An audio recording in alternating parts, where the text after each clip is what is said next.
What's up, guys? Let's dig into this Fonseca forehand. It's so popular nowadays, and he's rising so fast. Everybody predicts he's going to be the next, possibly the next number one. So what do we see here in the beginning? He has a takeback that's generally very similar to Alcaraz or Sinner. If you look at the hand position here, the racket is slightly tilted forward. Sometimes it's a little bit like that. So the tip of the racket's a little bit forward, which is very common sort of next-gen style setup.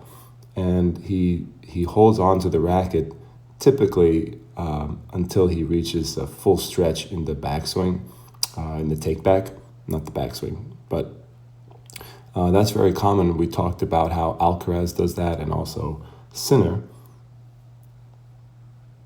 Here on this one, he's separated a little bit earlier, and that's common also with Alcaraz. I don't know if I can find a clip of that, but many times, people talk about Alcaraz, how he holds on to the throat with his left hand very long, and he actually does separate very often, especially when he's attacking short balls in different situations where he's running. He'll actually separate, so a lot of people don't talk about that, and Fonseca does the same thing. He separates his arm or his hand from his racket early when he's on the run or different situations when he's moving forward. So that's something to be aware of. But here's the holding. Okay, let's go a little early here. He's got a nice elbow high position here. This is very common. Alcaraz likes this style too. You see, this is kind of like a shelf here. Elbow position is going to be also variable depending on the height of the ball. So on lower balls, he might prepare a little bit lower here. You can see the racket head is above the hand. That's very common. Elbow here, hand here, racket here.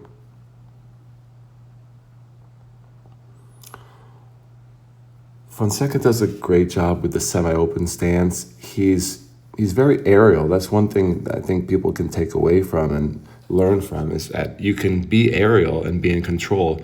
A lot of people think that you have to stay grounded, and a lot of coaches teach grounded forehands.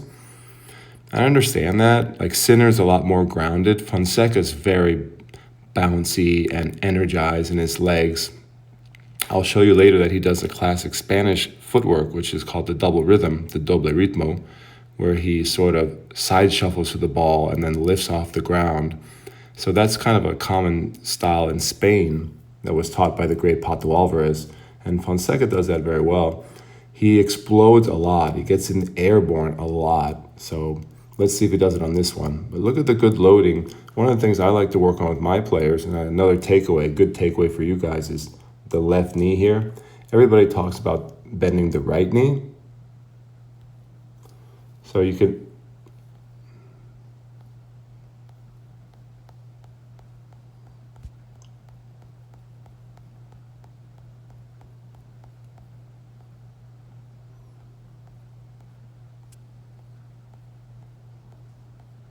there you go, my bad.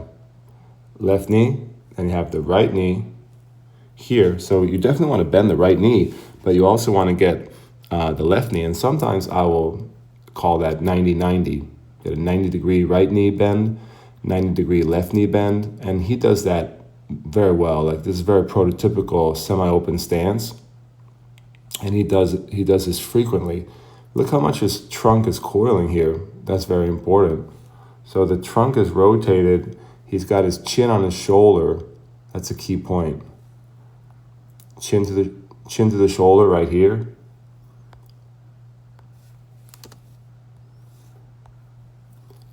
And that's a very good reference point. Even as he lets go with his left hand, his left arm's coming across. His left arm is essentially parallel to the baseline, and his chin's looking over his left shoulder. That's a key point. I'll try to get a different angle and show you guys that from a different angle. But look at this beautiful semi-open stance, and I think he will get airborne here. Let's see. Yeah, this is typical. You see how he's exploding from this crouch position. Sometimes I tell players to crouch. That's a good thing that you can learn in terms of the support system. You can get this nice crouch. So he's loaded like a spring right here. And watch how he's going to he's going to extend. So he's got triple extension here. Boom. So it's both legs contributing to this extension.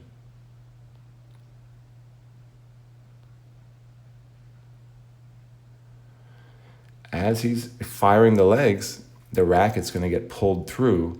The hips are going to rotate, pull that racket through fast. It's got good lag here. And what's interesting is he doesn't hit straight arm configuration. So if we look at Alcaraz and many other top guys now, Rublev's another one, you can see they have a straighter arm. And Fonseca,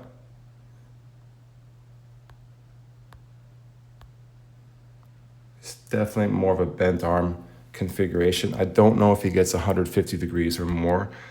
This is kind of a typical configuration, and he's still able to hit the ball very, very powerfully and with a lot of spin. So that is a good teaching point that, even though we try for the straighter arm, we want the leverage advantage, we want to get the advantages of more power and spin from the straighter arm configuration, it's still very acceptable to have 130 degrees, 140 degrees extension, and you can still have a world-class forehand. Sinner's a good example of that. There are many players on tour who've had slightly bent arm, fantastic forehands. On the women's side, we see even more bent arms and more cramped positions, and you still see some world-class forehands on the women's side that are very bent. But we know that optimally we're trying to get the arm straighter to get the advantages from physics and from getting more spin and more speed from straighter arm, longer lever, faster racket speed at the tip of the racket. But it's not always possible for all players. It's not always their most, you have to work with the player. So I never like to force a player to do this or that. In my teaching, I try to find the best way for them. And so I try to have a player-centered approach. I'll strive to get more space and a straighter arm. And if the player ends up being like this, like Fonseca, that's okay. It's still going to be a great forehand. There's many, many examples of that at the pro level of slightly bent arm forehands.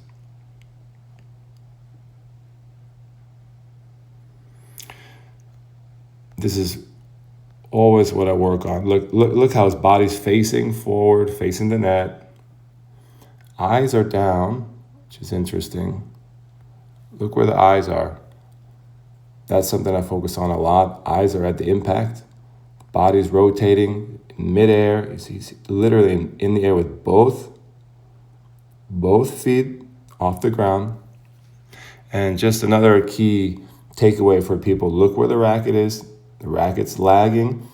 It's being pulled through, and the racket is well below the ball. The racket's here, and it's going to go up to the ball from underneath the ball. So you're definitely swinging low to high. Make sure that racket, you have to relax the wrist, relax the forearm and elbow joint so that racket descends below the ball as you're pulling it through. So you're pulling up really fast and you're accelerating on a slope like this.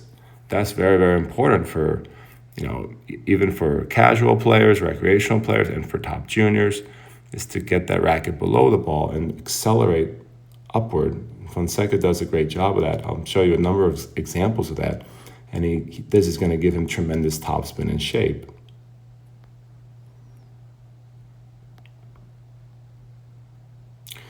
One thing we were talking about with previous video, I analyzed a number of forehands from top players, and we saw that the finish, even with Alcaraz and Ruud and a number of others, where the finish circled around and the wiper action was quite high, and the hand position was higher than at the face level. Many times would cross the face. Sometimes I call that crossing face. Here, the elbow and the hand are kind of where I like it. It's just below the chin level.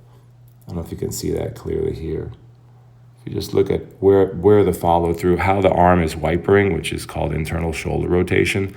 The hand and the elbow and the racket don't really cross where the eyes are looking. They sort of stay just below the chin level, and that's kind of the way I like to do it. Even though I demonstrated that there are many pros who, like Sinner's another one, who when they follow through, they come up pretty high, almost classically high with the follow through, which is interesting. Fonseca is definitely more like the style that I think is a bit more modern, where he wipers more, he keeps the hand a little lower, and many times he will follow through to the bicep, and he'll wiper. He typically follows through to the side of the shoulder, to the bicep level, rather than following through over the shoulder, even though I did demonstrate that there are pros like Sinner and Djokovic, and there are examples of guys who are still following through on the top of the shoulder, which is a very classic style of follow through. Fonseca is definitely more of a next gen style. Look where the racket is here, where this is what I call the drift. I love this position where the the arm's super relaxed, and the racket is actually inverted. So at the end of the swing, the racket's lower than the hand. I have this inverted position. Really, really like that. Super relaxed. Let's look at another one.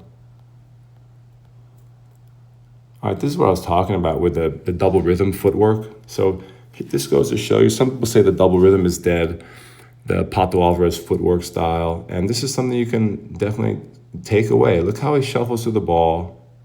This is very common. I don't know if he was taught, like X drill with double rhythm when he was younger, but he utilizes it a lot, and I like this. So this is basically just a shuffle, side shuffle, left, right shuffle, and it's very common, but what he does is he makes it a bit more next gen by exploding off the ground. So this is like a classic neutral stance. If you check this out, classic neutral stance. He's basically just stepping into the ball. He's using that classic double rhythm from Spain.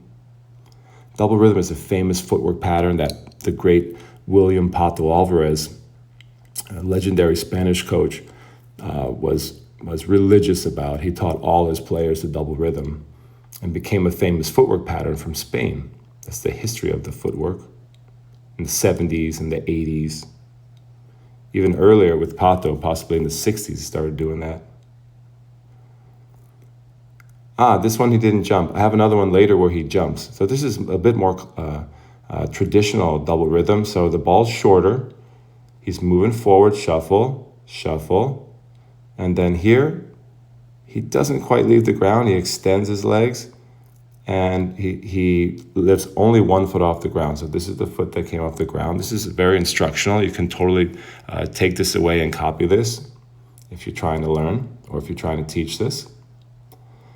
So that from a closed stance, you're still going to rotate your hips. I have a lot of players who they when they use a closed stance, they don't rotate well. Many times I'll teach them a semi-open stance, and I'll teach them the jump just so they can get a better hip rotation. I highly recommend that if you're teaching or learning. But in this case, look at how he does the closed stance. Rotation almost comes off the ground here. You can see the extension here in this leg. You can see how he's getting ground reaction forces there. He's pushing off that left leg. That calf is plantar flexing. It's getting a nice calf raise there, pushing off the ground. Then his hips come around fully. Look at the position of the hips here. Wide hips. Wide base. So he went from a wide neutral position or closed stance position to this wide open position at the end. And this is the way exactly how I teach it. So everything comes around. The hips come around. The foot comes around, and you're going to see this base at the end of the swing. I have a player right now, I'm working on this. As they step into the ball, they make sure they finish open like this with the hips and trunk opening. Very important from a closed stance position. Yeah, Fonseca likes to come forward. He likes to attack. And so he'll do like this double rhythm shuffle. It's like rhythm steps, rotation here. So it's not like the most efficient way to go to the net, but this is the way he does it. He squares up, and then after the shot's gone, then he'll make his move right there. So there's another type of footwork where you jump through the shot. that probably get him to net faster. So there's actually a little inefficiency here, but this is good the way it's inefficient in terms of getting to the net because it's a little slower what he's doing here, but he's so fast, he probably ripped a huge forehand, so here it comes on a delay. I have a few other examples of that too. This is what I was talking about. So he's returning really deep here. So he lets go right about here. So there's a little separation here, but I've seen other clips where he is holding here, like he's actually like connected here. So he's, like I said, a lot of the guys connect, and that's like really popular style right now. I was just watching Dimitrov, who does the same thing. So you can definitely do that, but you don't have to always connect. Like don't feel that that's the only way to do it. You can separate the arms earlier here. Talking about where you see both arms they're not connected here. The hand is not holding the throat, and it's still okay as long as you get a good trunk rotation. Another key point, remember that the chin is on the left shoulder. That's key for coiling the body. He loves his semi-open stance. You can see that here. Racket head above the hand. Pretty high position there. Maybe it's a high ball coming in like a kicker or something. It looks like it is. So he's very deep in the court. He's gonna take this ball, semi-open, explode both legs off the ground. If you look down here, look how both feet have left the ground while he's accelerating through here. Very nice extension. It's not purely straight arm, but it's a very nice extension. He has good space, eyes on the impact. Fully off the ground. His chest is facing the net, so he's fully rotated. He's gone from this coiled position, loaded like a spring right here. He's gonna leave the ground, loading, exploding, accelerating the racket to the ball. Eyes stay at impact. A lot of people look up here. A lot of people do that. Don't do that. Keep the eyes here. Everything, trunk rotates, hips rotate, maximum power, and upward swing. This is very upward. He's probably going to reverse here. Let's see. And there he goes. This is a very common element that I recently did a number of videos on. It's got that high finish, kind of like Statue of Liberty here. So what I posit is that players are thinking tactically. Their tactical intention is more topspin, and they do this a lot on high balls. They're thinking shape and topspin. This is my hypothesis. Drop a comment, let me know if you agree. And that's why they finish more vertically like this. They're swinging more vertically. They're thinking a little more vertical here. Look how low the racket is. Very low. And the ball is here. And then he's gonna make a swing from here, up towards that ball, and he's gonna go as vertical as he can to generate topspin right here. He's gonna go boom, more or less, boom. Remember that impact, that's a millisecond, fraction of a second, where he's basically brushing that ball. It's gonna come up, and he could windshield wiper here, but he's going for a little more lift. That's what I posit. Then he's gonna just conveniently, he's swinging so fast, it feels comfortable for these guys to just wrap this thing up around here. If they're going really fast, they might come all the way around and back out with that reverse finish that a lot of times I call it the lasso. That's a cool one. All right, let's see another one here. Here's where we talk about the pull. The racket's in the slot here. He's dropped the racket down. He's super relaxed here. You got to understand, you got to stay whippy here. That's a key takeaway. Watch how this racket whips through. So he's fully loaded in the semi-open stance. He loves this semi-open stance. It's a great example. If you're going to learn semi-open, watch Fonseca. Got a great loading here. He's probably going to get off the ground. There he is, totally off the ground there. And this racket is being pulled like a whip. He's got good lag here. A little hard to see from this angle, but he's fully loaded in his legs, fully loaded in his trunk. Watch how he's going to come out of this. Just watch how he jumps. Look how much rotation here. Look at the hips. The hips go from here, and he's going to come all the way around. Sometimes he rotates so much, he's going to face the camera where we are right now. Boom. This is a key point that I work on with all my students. Look at the relationship here with the feet and the hips. He abducts the hips as he's exploding. It's a key point.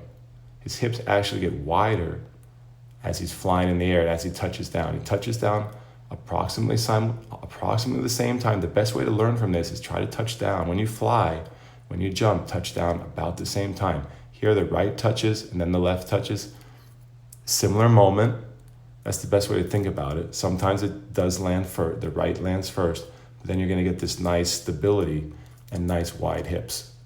You gotta be wide here. A lot of people, when they're learning how to jump into a shot, or they try to jump, they're just too narrow. They have a narrow base and they're not prepared to move for the next shot quickly, and they're not in great balance.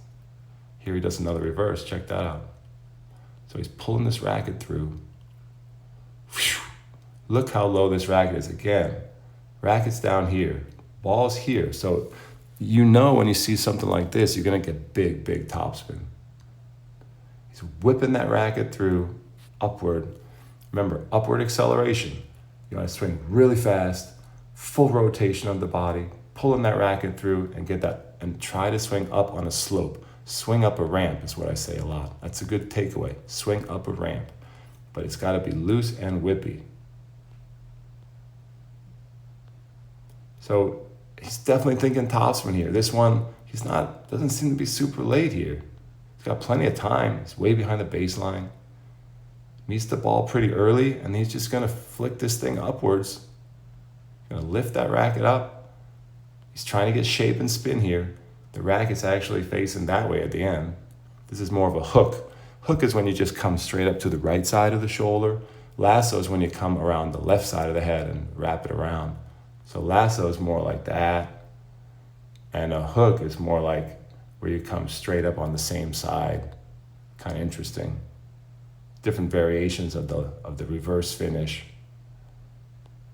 See if he does it again here. No, see, so he does. So this one, he could totally lasso this here, but what he does is he's got to be thinking, and I think all the pros, when they're thinking max power, they're going to drive through the ball and finish like this. See how he finishes? This is what I was talking about, right? The side of the shoulder here, right near the bicep there.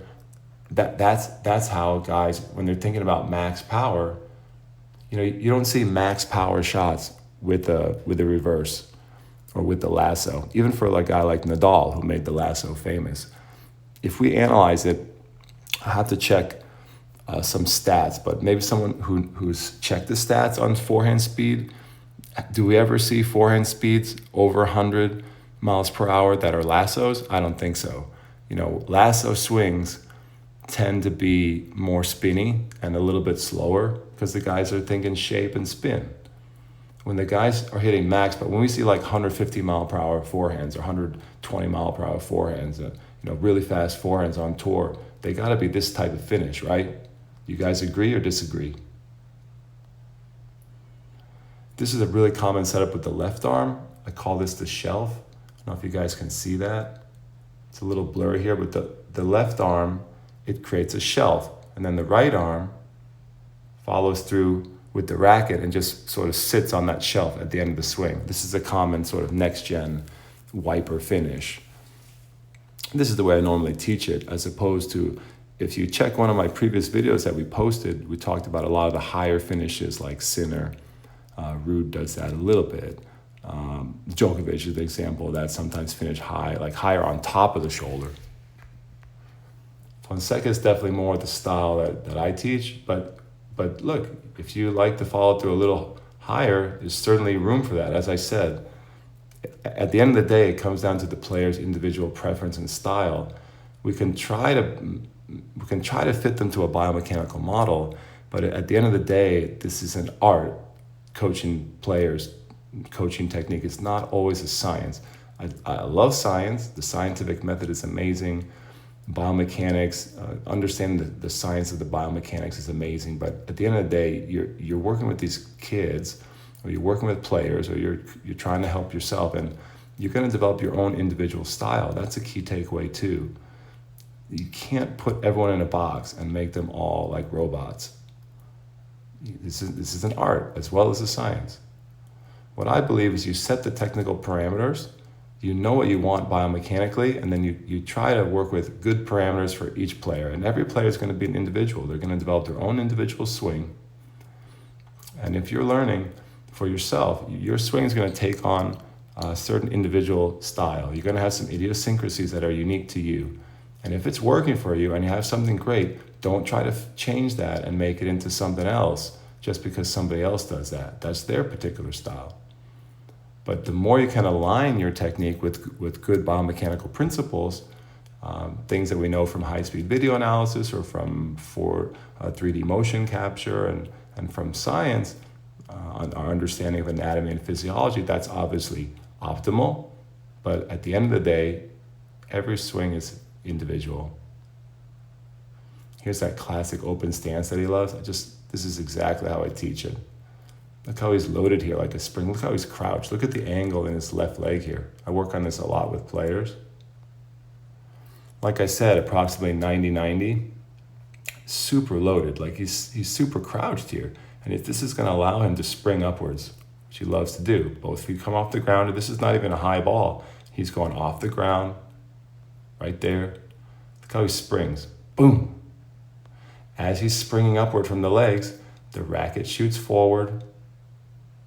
The racket's going to go from here, fast, right there, and the body's going to be fully off the ground as he's rotating. This is what I try to get in all my students. The loading, classic, or sort of, not old classic, new, but becoming a classic, modern classic, loading, exploding. And this one is a low explosion. Just goes to show you don't have to come way high off the ground when you're exploding. You just have to get the legs involved, get the hips involved, and get the trunk involved. Come off the ground, face forward. But the eyes are locked in. I love this. Look how he dials in the eyes. Everything else is rotated, but his head, his neck and his head and the upper spine there is staying focused. The eyes are looking at the ball. So like it's the lower trunk starting to rotate, but the upper spine is still in alignment, slightly aligned there. That's interesting. That's important. Research shows that this is called the quiet eye technique. Research shows, there's a lot of good research in the literature showing that when you keep your eyes focused on one point like this, it actually helps you focus.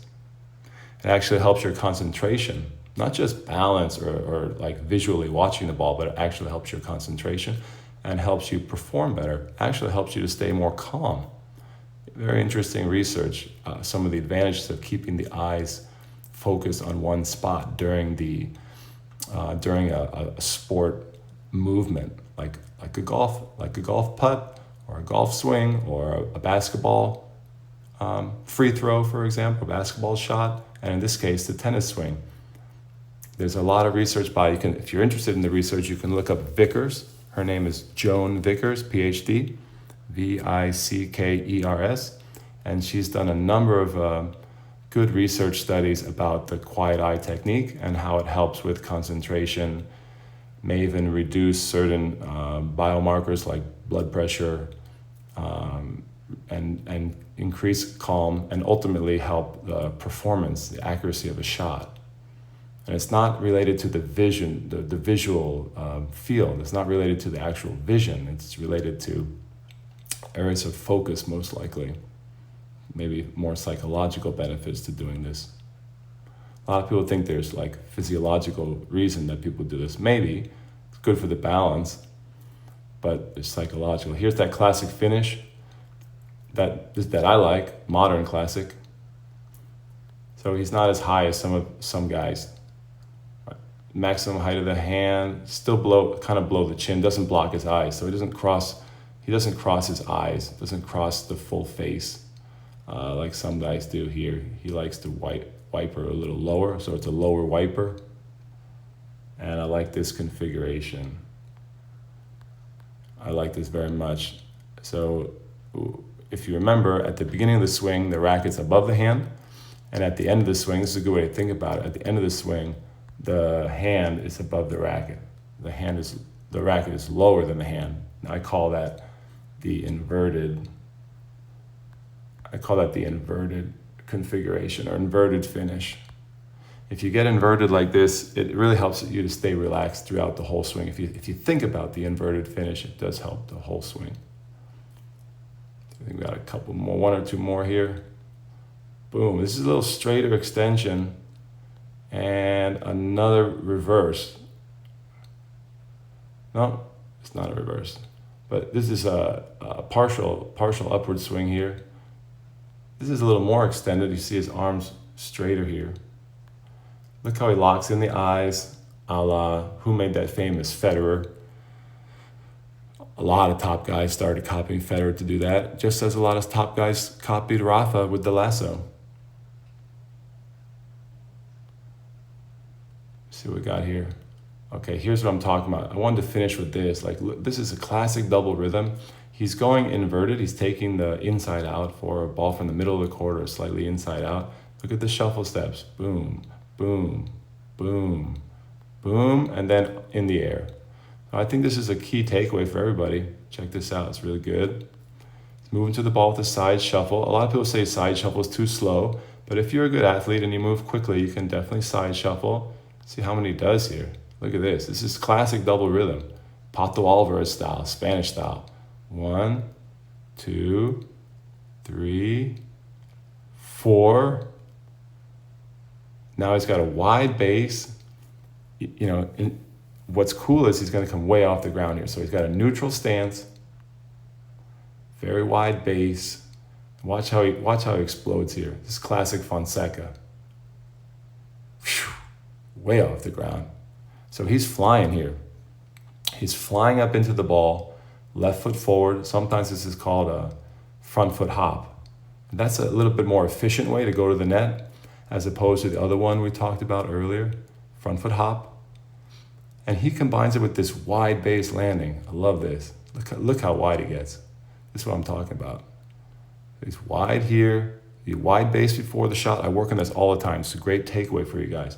Wide base before the shot, flying, and then hips rotating. Look how fully he's rotated here. Huge rotation in the body. And the hips get wider and wider and wider and wider and wider. That gives him a nice stable base. I mean, look at this.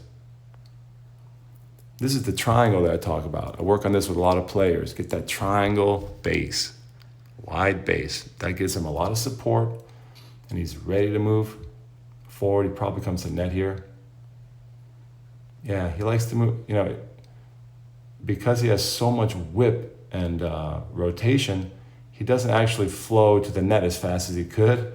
He's so powerful and he's rotating so much. Like, instead of just hitting this classically, staying a little sideways here and just going, that's what I was talking about earlier.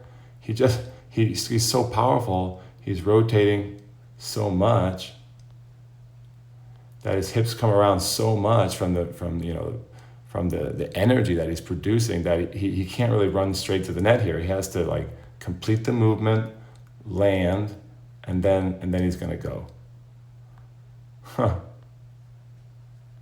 And he does have massive power, massive rotation, and it comes with this. He's got this massive rotation. He's often flying into the shot like this. All right, guys, hope you enjoyed. Let me know, drop a comment. Let me know what you think about Fonseca. I think he's a great model for young kids learning and also for adults. Just make sure that you understand that you don't have to prepare like exactly like him. You can just learn from his coil. And I do think that you can try to copy his elasticity, like he's super loose, you know. And I do think you can copy his explosions. Just make sure when you explode, you don't AD duct, you AB duct. And you can copy his head still, like he does a great job keeping his head still. And you can also realize that you don't always have to have a straight arm extension. Many pros with top forehands, they don't actually have a full straight arm. So you can be slightly bent. I wouldn't be cramped, but you can be slightly bent and still hit a powerful topspin forehand. All right, guys, I'll see you on the next one.